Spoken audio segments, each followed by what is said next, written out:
Good evening. Tonight we're reading Sense and Sensibility by Jane Austen. Chapter 42. One other short call in Harley Street, in which Elinor received her brother's congratulations on their travelling so far towards Barton without any expense, and on Colonel Brandon's being to follow them to Cleveland in a day or two, completed the intercourse of the brother and sisters in town, and a faint invitation from Fanny to come to Norland whenever it should happen to be in their way, which of all things was the most unlikely to occur, with a more warm though less public assurance from John to Elinor of the promptitude with which he should come to see her at Delaford, was all that foretold any meeting in the country. It amused her to observe that all her friends seemed determined to send her to Delaford, a place in which, of all others, she would now least choose to visit or wish to reside, for not only was it considered as her future home by her brother and Mrs. Jennings, but even Lucy, when they parted, gave her a pressing invitation to visit her there. Very early in April, and tolerably early in the day, the two parties from Hanover Square and Berkeley Street set out from their respective homes to meet by appointment on the road. For the convenience of Charlotte and her child, they were to be more than 2 days on their journey, and Mr. Palmer, travelling more expeditiously with Colonel Brandon, was to join them at Cleveland soon after their arrival. Marianne, few as had been her hours of comfort in London, and eager as she had long been to quit it, could not, when it came to the point, bid adieu to the house in which she had for the last time enjoyed those hopes and that confidence in Willoughby, which were now extinguished forever, without great pain. Nor could she leave the place in which Willoughby remained busy in new engagements and new schemes, in which she could have no share, without shedding many tears. Elinor's satisfaction at the moment of removal was more positive. She had no such object for her lingering thoughts to fix on. She left no creature behind from whom it would give her a moment's regret to be divided forever. She was pleased to be free herself from the persecution of Lucy's friendship.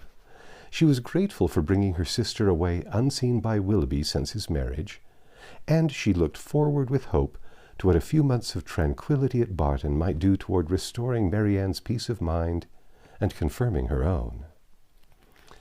Their journey was safely performed. The second day brought them into the cherished, or prohibited, county of Somersetshire. Force as such was it dwelt on by turns in Marianne's imagination. And in the forenoon of the third day they drove up to Cleveland. Cleveland was a spacious, modern-built house, situated on a sloping lawn. It had no park, but the pleasure grounds were tolerably extensive, and like every other place of the same degree of importance, it had its open shrubbery and closer wood walk. A road of smooth gravel winding round a plantation led to the front, and the lawn was dotted over with timber.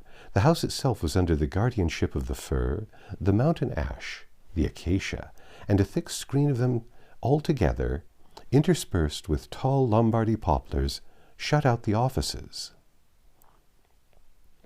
Marianne entered the house with a heart swelling with emotion from the consciousness of being only 80 miles from Barton, and not 30 from Combe Magna.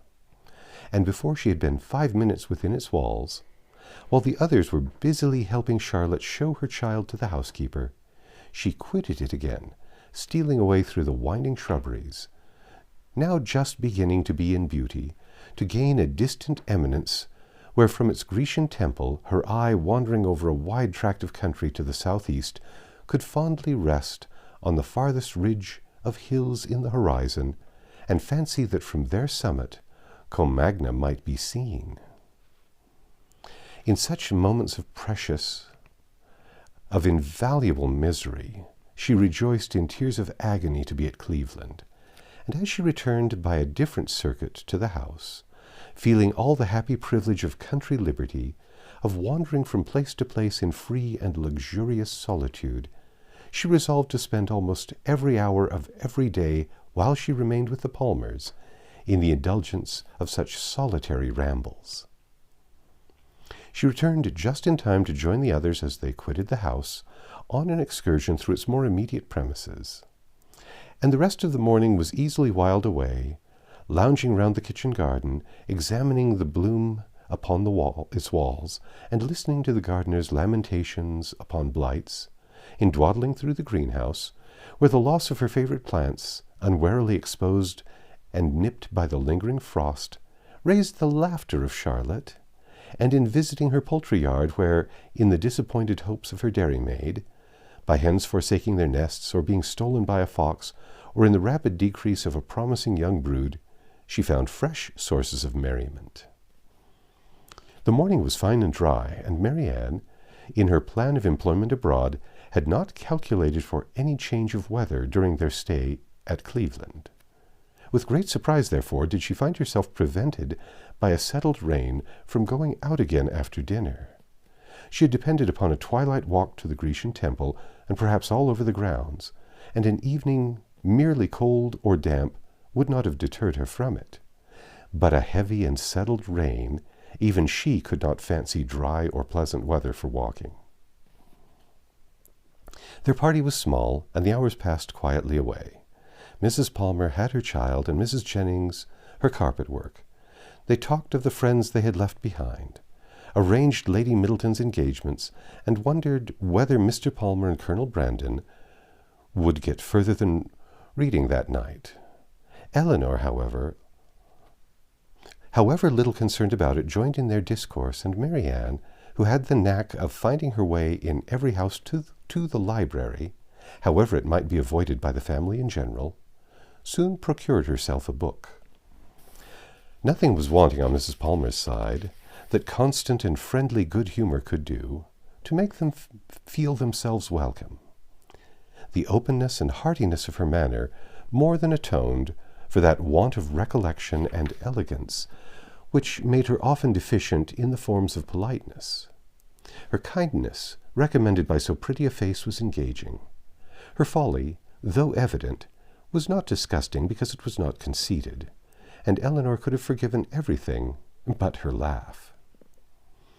The two gentlemen arrived the next day to a very late dinner, affording a pleasant enlargement of the party, and a very welcome variety to their conversation, which a long morning of the same continued rain had reduced very low. Elinor had seen so little of Mr. Palmer, and in that little had seen so much variety in his address to her sister and herself, that she knew not what to expect to find him in his own family. She found him, however, perfectly the gentleman in his behavior to all his visitors, and only occasionally rude to his wife and her mother. She found him very capable of being a pleasant companion, and only prevented from being so always by true great an aptitude to fancy himself as much superior to people in general, as he must feel himself to be to Mrs. Jennings and Charlotte. For the rest of his character and habits, they were marked, as far as Elinor could perceive, with no traits at all unusual in his sex and time of life. He was nice in his eating, uncertain in his hours, fond of his child, though affecting to slight it, and idled away the mornings at billiards, which ought to have been devoted to business. She liked him, however, upon the whole, much better than she had expected, and in her heart was not sorry that she could like him no more, not sorry to be driven by the observation of his epicurism, his selfishness, and his conceit, to rest with complacency on the remembrance of Edward's generous temper, simple taste, and diffident feelings. Of Edward, or at least of some of his concerns, she now received intelligence from Colonel Brandon, who had been in Dorsetshire lately, and who, treating her at once as the disinterested friend of Mr. Ferrars, and the kind confidant of himself, talked to her a great deal of the parsonage at Delaford, described its deficiencies, and told her what he meant to do himself towards removing them. His behavior to her in this, as well as in every other particular, his open pleasure in meeting her after an absence of only 10 days, his readiness to converse with her, and his deference for her opinion, might very well justify Mrs. Jennings' persuasion of his attachment.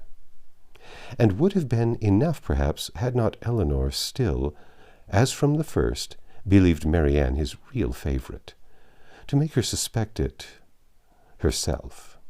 But as it was, such a notion had scarcely ever entered her head, except by Mrs. Jennings's suggestion, and she could not help believing herself the nicest observer of the two.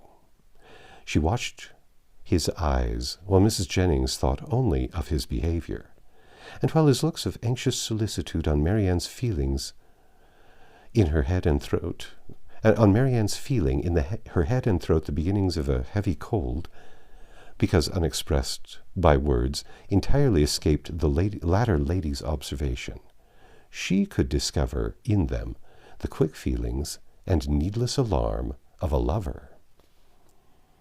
2 delightful twilight walks on the 3rd and 4th evening of her being there, not merely on the dry gravel of the shrubbery, but all over the grounds, and especially in the most distant parts of them, where there was something more of wildness than the rest, where the trees were the oldest and the grass was the longest and wettest, had, assisted by the still greater imprudence of sitting in her wet shoes and stockings, given Marianne a cold so violent, as though for a day or two, trifled with or denied, would force itself by increasing ailments on the concern of everybody, and the notice of herself. Prescriptions poured in from all quarters, and as usual, were all declined. Though heavy and feverish, with a pain in her limbs, a cough and a sore throat, a good night's rest was to cure her entirely, as it was with difficulty. And it was with difficulty that Eleanor prevailed on her, when she went to bed, to try 1 or 2 of the simplest remedies. That's the end of chapter 42. Join us tomorrow and we'll read chapter 43.